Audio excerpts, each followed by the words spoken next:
So we start again. So welcome to this afternoon session, and the first speaker will be Fabio Pasquali.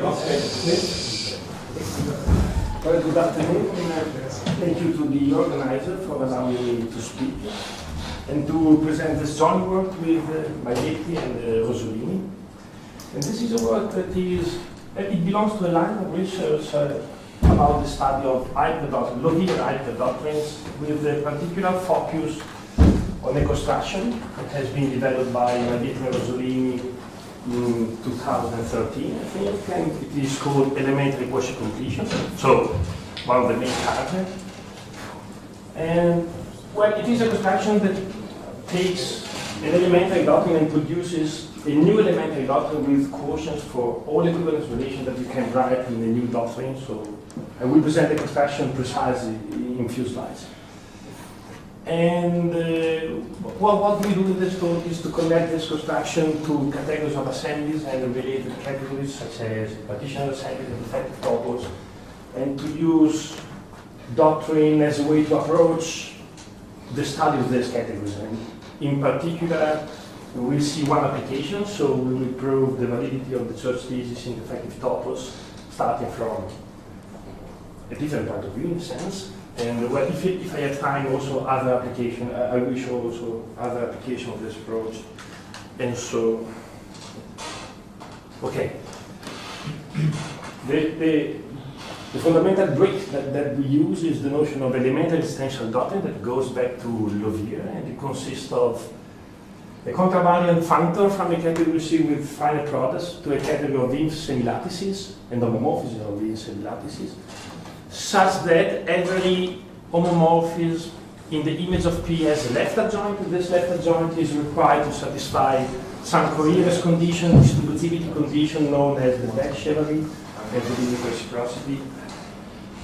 And so we work basically with these doctrines for all the talk, except from application where we need some more structure, and in particular we will use doctrines such that fibers are 18 algebras, homomorphism as also right adjoint, so not only left adjoint. The base category is weakly Cartesian closed with a parameterized natural number object. But this later. And just to make things a little bit more readable, to every doctrine one can associate a logical language, a multi-sort language, where the objects in C are sorts, types, so we will written like this.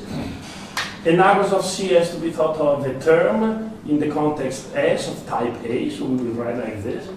An element in the fiber is a formula of type A, and the contravariant functor captures substitutions.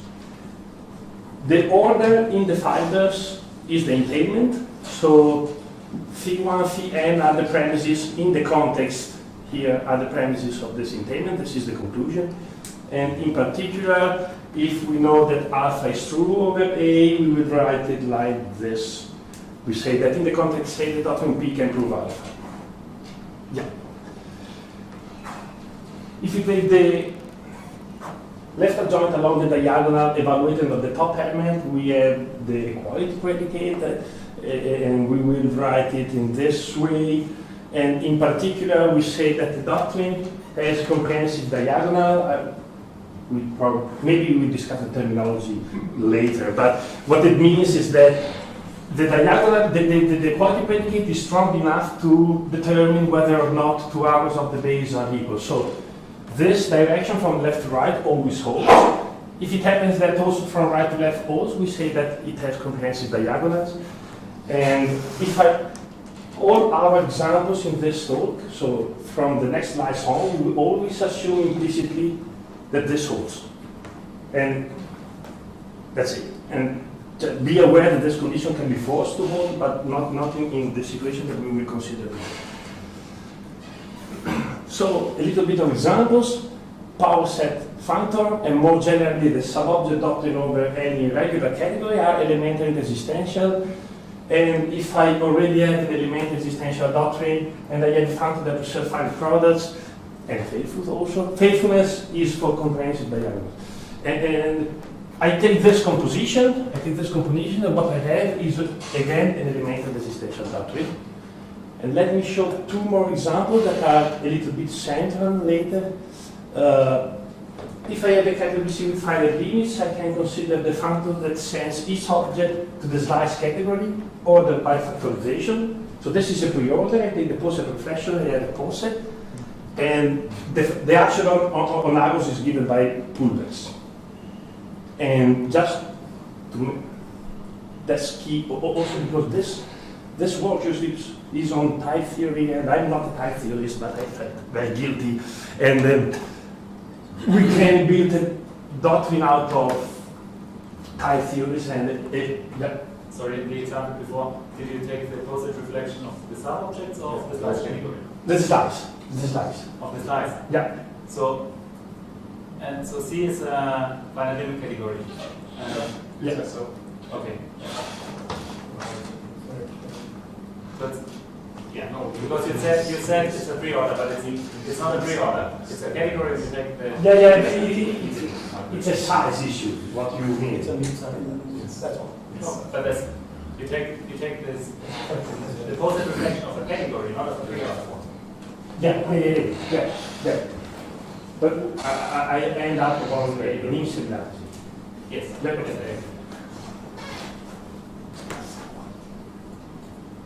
Okay, so we consider the minimalist type theory, and we can build the doctrine out of it.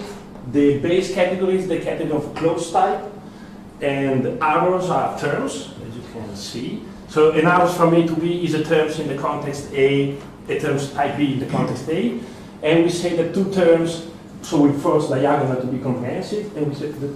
I apologize, I've forgotten what the minimalist type theory is. Maybe you could just say in one sentence what the minimalist type theory is. Me. Hey, no, you. Is a predicative. No. One sentence. Predicative version of the calculus of construction. There you go.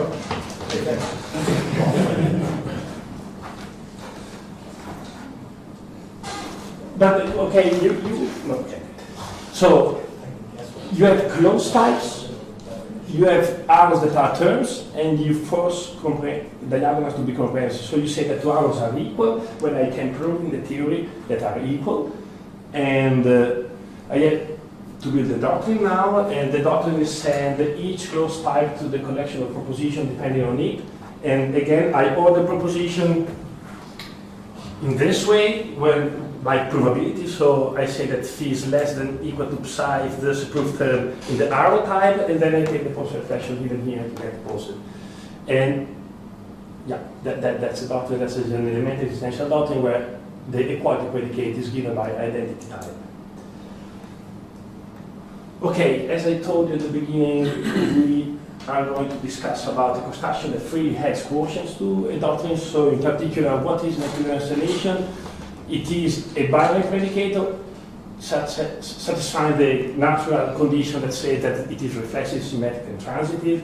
And we say that the doctrine has quotients if for every object and every equivalence relation over it, there exists an arrow with this property, sending equivalent terms to the same equivalence class, and with the universal property that if I have another arrow that behaves the same, there's a unique arrow that made a triangle commute.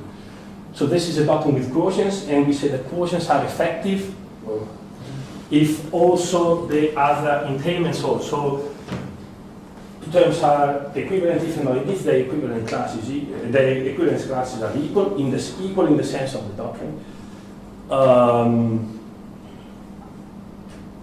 So the construction takes any elementary doctrine, and now we have to build a new one. So we start from the base.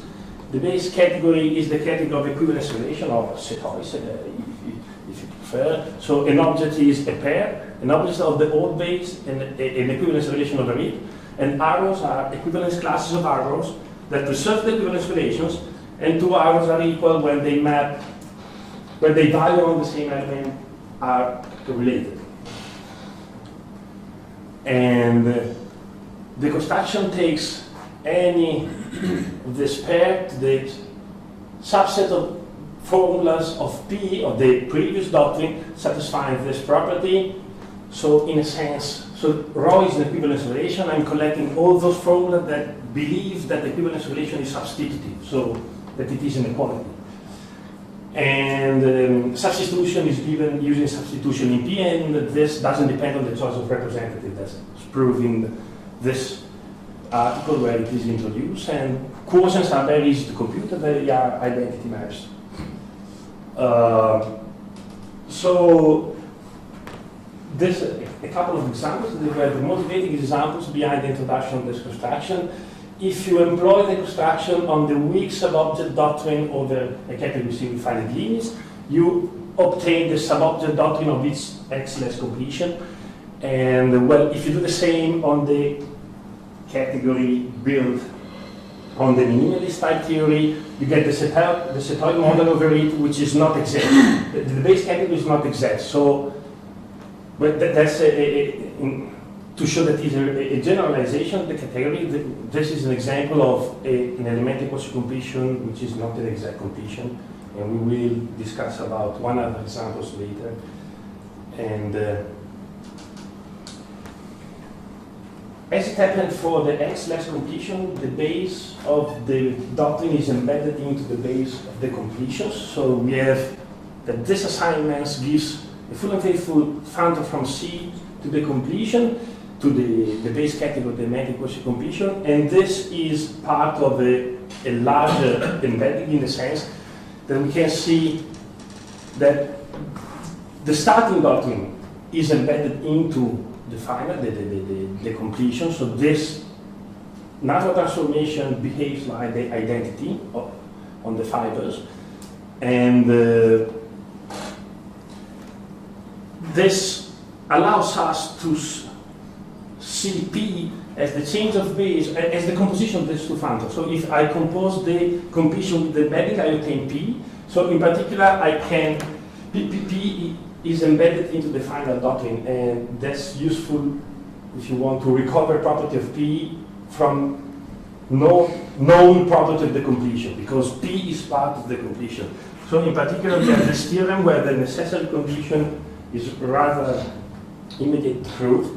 So all the logical operations are preserved on the nodes, the natural number object is preserved, it is in the image of the embedding, and this is a corollary of this too. Yeah. So again, analogously to what happened to the X-less completion, if I give you an exact category, you want to know if it is an X-less, it suffices to know if it has enough regular projective, and there's a similar theorem for this construction.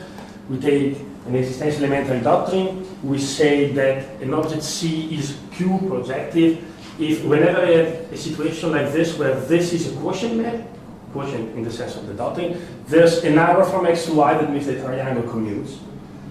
And I say that the base category has enough Q-projectives if every object is covered by a Q-projective and the covering map is a quotient.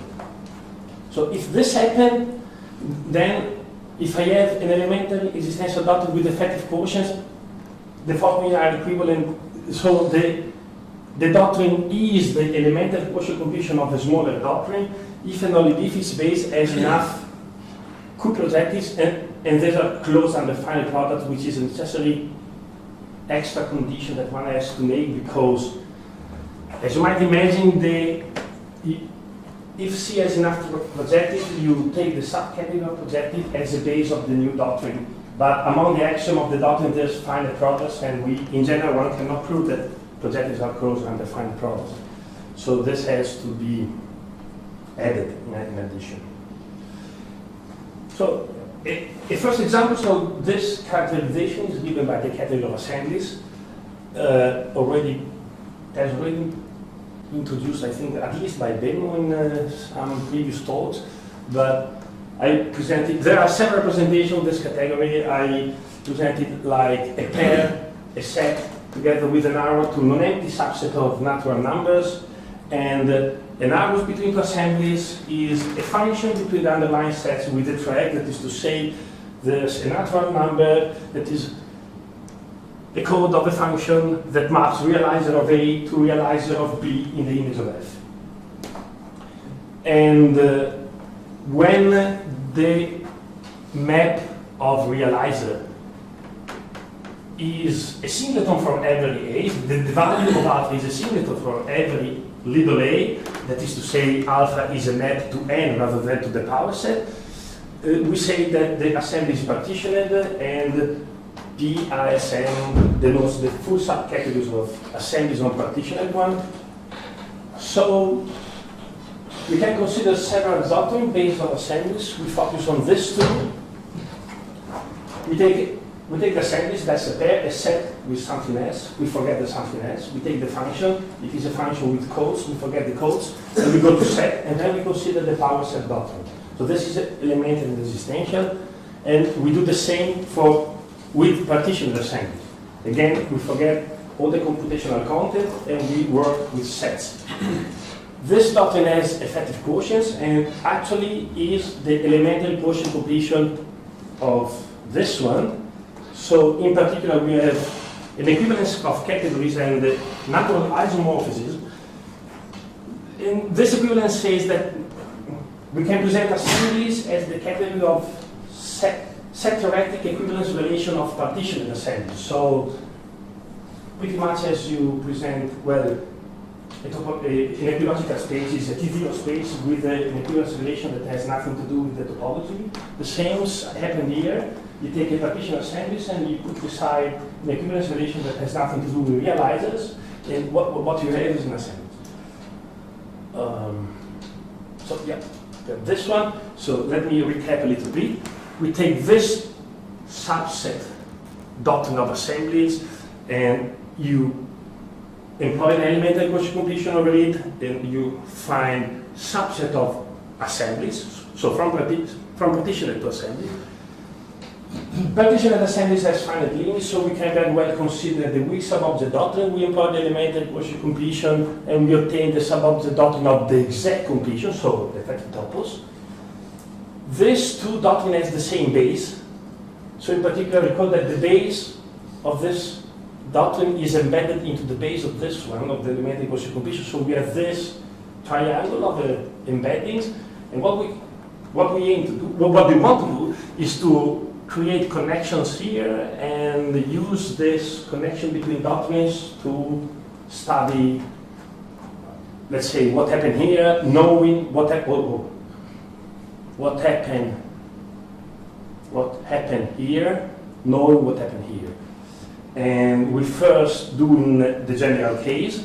So the picture above is an instance of the picture below when P is the subset doctrine of assemblies. So this is the general picture, and this construction is functorial. So if I have morphisms here connecting the two doctrines, this lift here. So it suffices to study connection between these two doctrines. There's very, very well-known one. If you think that this is the post reflection of the slice, you want to connect P with the slice, and the notion is one possible notion is already known, is that of comprehension, and a doctrine has comprehension or strong comprehension if for every object of the base and every alpha in the fiber there's an arrow satisfying this condition. So X is the collection of all those variables for which alpha is true, informally. And the universal property that we require is that if I find another arrow with the same property, then there exists a unique mediating arrow that makes the triangle commute. And there's a straightforward generalization of this concept, actually a weakening if we drop the requirement of the mediating arrow to be unique. So we rephrase everything the same, but here we ask for the existence of the mediating arrow and not for uniqueness. And we speak about weak comprehension, and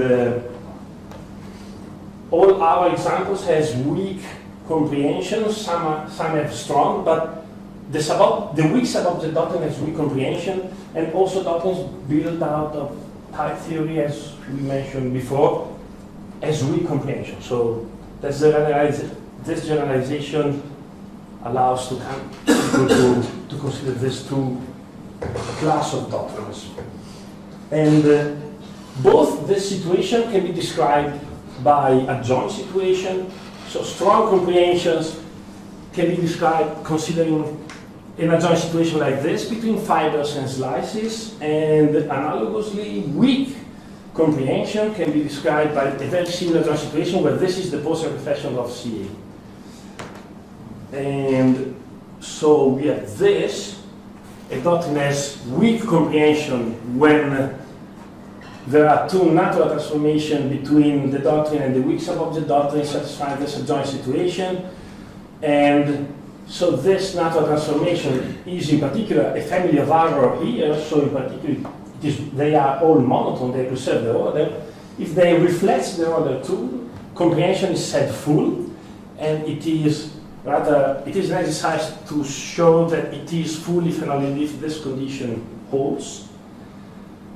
And all our examples has full comprehension, full weak comprehension. So this is quite common situation that one can meet.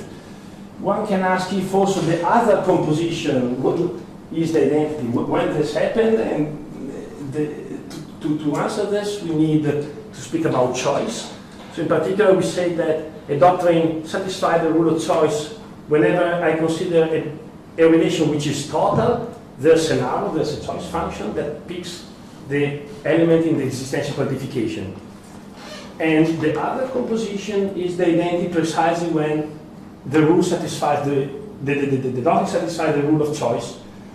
So this characterize which subobject doctrine among all doctrines based on C. They are those that has full comprehension and satisfy the rule of choice. So we come back to our diagrams. If we have full weak comprehension, we have an adjoint situation here. So this is a functor, so these two arrows lift. So we have arrows here. And this adjoint, so these two arrows are arrows of doctrine, so they have a component which is an arrow between, which is functor between the bases. And this is where this adjoints go. So this adjoints is between the bases.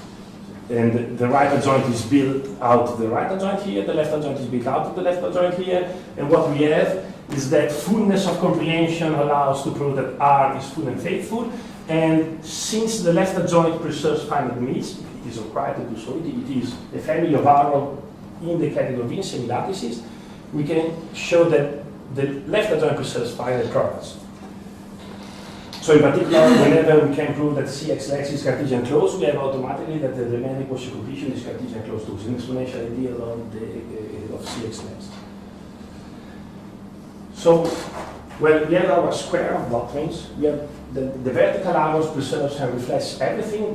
That is a feature of the remaining quotient coefficients. We want to know how the behaviors of how behaves this adjunction between P and C, in particular how to transfer logical properties from P to C. And so we have our adjunction. We call that this holds if and only if the rule of choice holds, and we call that since we consider only full comprehensions, we have that alpha is less than beta if and only if the images are the comprehension of alpha is less than the comprehension of beta. And we have this table of translation that says when I see P as a part of C, well, the quality is the same, the substitution is the same, conjunction implication and existential quantification, universal quantification are the same. This regularity stops if one considers joints and the existential quantification where we have this correction. So this blue correction, which it is almost, which is the identity precisely when the rule of choice holds. So it is not that common. It is not that common. So if I write some logical principle using only this part, no problem. What holds in the point of the square, it holds everywhere else. But if I if I have existential quantification and joins around, then I have to correct them.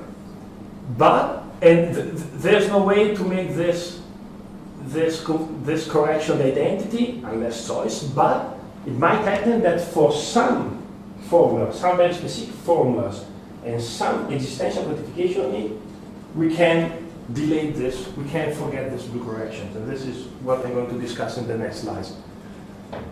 Just a side remark, there's not very much to do with the rest of the talk, but if you take P as the subobject doctrine of the topos, then this blue correction is given by the epimorph authorization system, and this pretty much the same that happened, as far as I know, and I don't know much, in the homotopy type theory when you use truncation to bring logical property to proposition, so it looks like this. So a connection. Well, we want to preserve existential quantification for some formula. So we consider our doctrine, and it happens what one can imagine. We have to deal with choice. So we take a binary relation if there exists an error that picks the weakness of existential quantified that Skolemize the formula, but then the left adjoint along the projection, so the real existential quantification, becomes an existential quantification in the weak subobject doctrine, and so we can delay the blue corrections.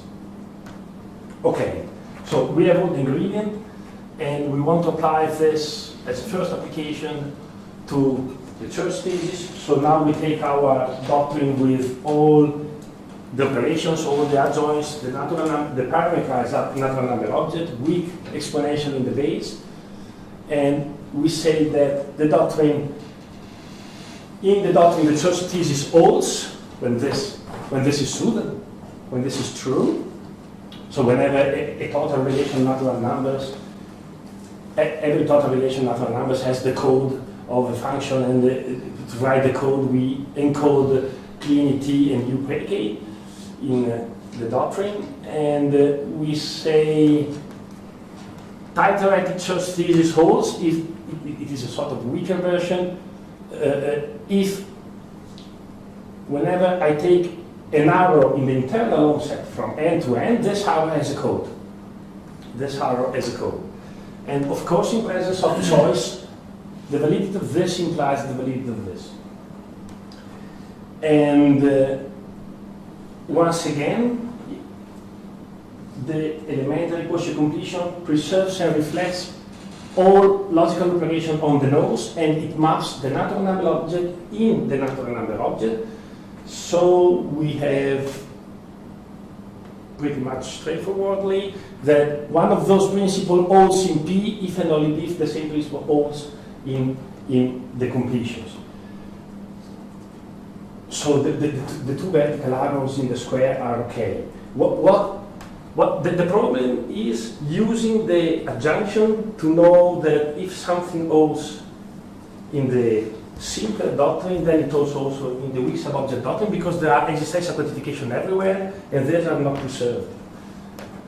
But let's take, for example, this one, the most simple one.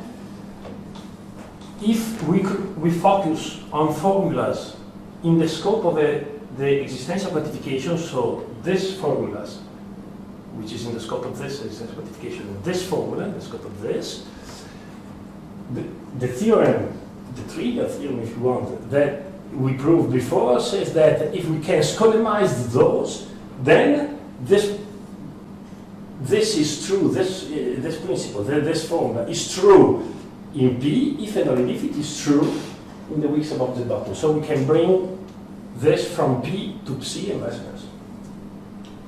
Okay. So now, what happened to the specific case of assemblies? We know that this version of the church thesis can't hold, because this R can be any subset of n cross n, so we can take the graph of a function that doesn't have a code. But this holds pretty much, that's precisely the definition of arrow between natural numbers. You take an arrow, this has a code, and this code determines this. And in particular, using the minimum operator, we can Skolemize this existential quantification, and using the code of F, we can Skolemize this existential quantification. So we have the two Skolem arrows, and the two Skolem arrows. So since this holds for this doctrine, it holds also for the weak subobject doctrine on it. So in particular, we come back to our square. We know that this holds here, that's part of the definition of arrows. We have Skolem arrow for the only two existential quantification that we have, so this holds everywhere. It holds here because the elementary quotient completion preserves this. It holds here because we can Skolemize the only two existential quantification that we have, and it holds here because the elementary quotient completion preserves everything. Moreover, we know that for this doctrine the rule of choice holds. That's one of the characterizing property of this doctrine. So the choice thesis holds, and therefore it holds also here, because the elementary quotient completion preserves all the logical operation on the nose, and so it brings this up. Okay, so that's okay, good. So this is basically the main application that I want to show, and in a sense I'm done. In a sense I finished. In a sense, since I have time, I want to discuss something else a little bit more. Well, what we did is we set up these diagrams of doctrines, and this square is a part of this diagram.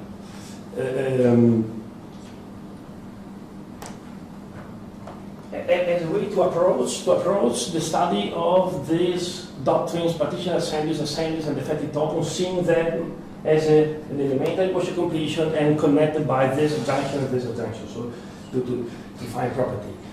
We focused on the validity of the choice thesis, in particular these two forms, and we did all the proofs here, and we transferred what we know here up here. But we can do, we are not forced to work with the choice thesis. We can look also at other applications that we can have here. For example, we have that assemblies are an exponential ideal of F. That's also for every doctrine, and so in particular for assemblies. If you start here, not with this doctrine, but you take the doctrine built out of the type theory as we did, here you find the setoid model, and here you find the subobject of the X-less completions.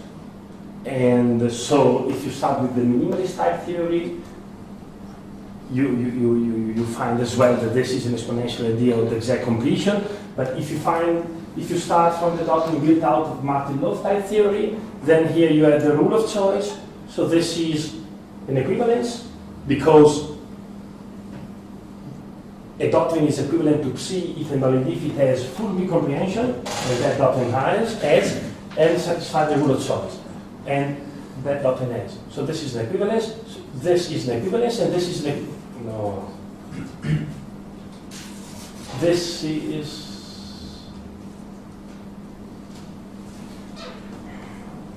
and this is an equivalence, proving that the setoid model of the Martin-Löf type theory is equivalent to the X-less completion. Again, if we know that in this doctrine this happens, so existential quantification is stable under double negation, and this holds here because we forget all the computational content and we go to sets and we use the Booleanity of sets. What we can prove is this composition, which is the one that is the identity when choice holds, is the double negation. So in particular, if we take an object here and we ask if it is in the image of I, if it is an assemblies. This happens precisely when this composition is an isomorphism. So this composition is given by this assignment, which is the double negation. So an object of this category comes from here, even though if recall from the elementary quotient completion that this is the diagonal predicate. This is the quality of the doctrine. That's the quality of the subobject doctrine. So that's the diagonal. So an object here comes from here precisely when the diagonal is stable under double negation. That's so assemblies are separated object under double negations come from here. And that's it. This is it. Another example that fits into this picture is the one that I mentioned quickly before. If instead of this doctrine, I consider the doctrine based on T0 space, and then I go to set forgetting the topology, what I get here is equilogical spaces, because when I do the elementary quotient completion, there's a T0 space together with the equivalent relation unrelated to the topology. And we have exactly this situation, so we have that equilogical spaces are an exponential idea of the T0 x, and they are those that have the quality stable under double negation characterization given by Pino. So that's it. That's it.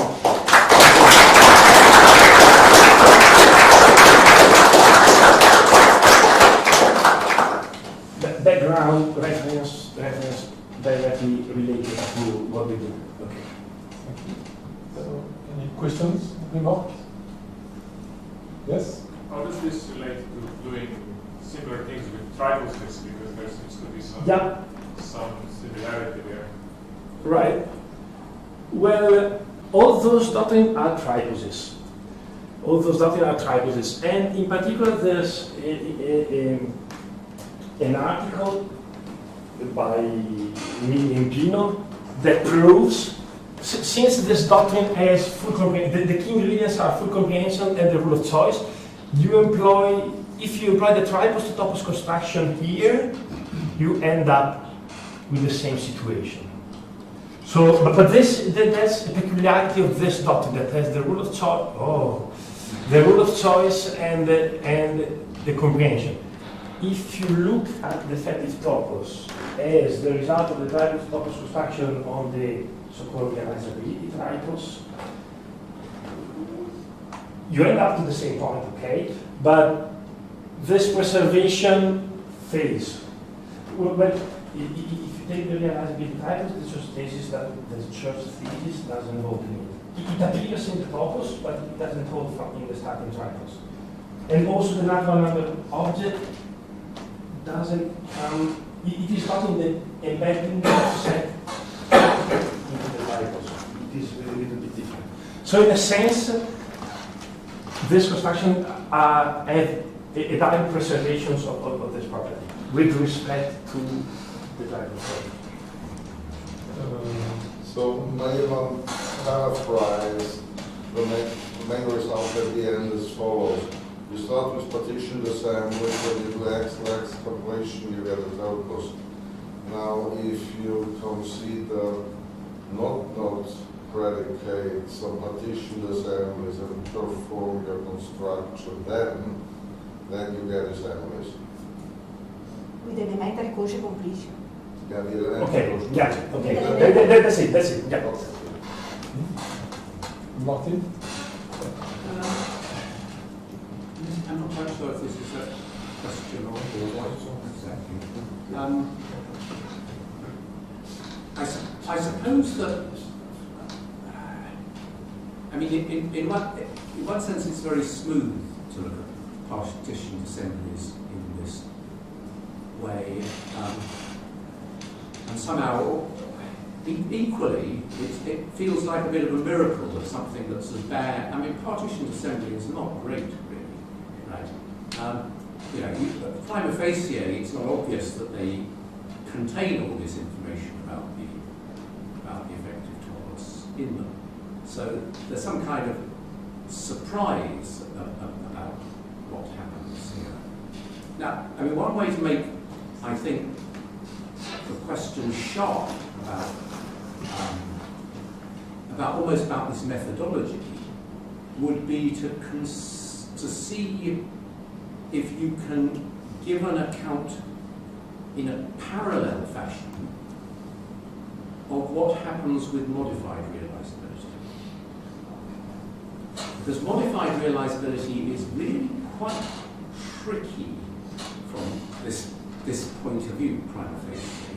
And actually, it's not obvious, you know, why Markov's, I mean, it is, you know, in one sense it's obvious why Markov's principle fails, but from this kind of point of view, it's not obvious. And if you could parallel this with an account of modified realizability, I think it would sort of really it would really tell us something more that's kind of not clear at the moment. I mean, it's not a trivial thing to do. I think it's preserved by the construction, the Markov's Yeah. The elementary completion preserves the Markov's principle. Yes. Yeah. The two vertical what is going on there is a question. Right? I mean, you're getting some preserving things. Perhaps you also want to kind of reflect some things back. Things failed because they were ready. I don't know. That's the question. I don't know. Okay. The point is that existential quantification that goes from here to here, if they can Skolemize, they are okay, but if they cannot, you are in trouble. So you miss the preservation. So the elementary completion causes no problem. It preserves all the operations on the nodes. But here, the existential quantification drops. For the first thesis, we are in a sense lucky because we can Skolemize. But if you change the principle, you have to check every time you have the existential quantification. You have to check if you can Skolemize it or not. If yes, then go smooth. If not, I guess my feeling is that whether or not you find a good way of doing this, it's instructive to compare this with the situation because it would kind of reflect on what's somehow rather special about what's happening here. yes, thank you. Yes? I have a question in addition, because the assemblies in the modified realizability topos are not well behaved. Yeah. They're not a nice category. So the question is, does your general theory tell you something in general about the quality of the construction of assemblies? You see, because it's a miracle, that's what Martin meant. It's a miracle that the assemblies have such a nice structure when you start from realizability, but not when you start from the other things. So it would be interesting to identify those triposes whose category of assemblies is, say, locally contingent close or something like that. quasi topos. Yeah, okay.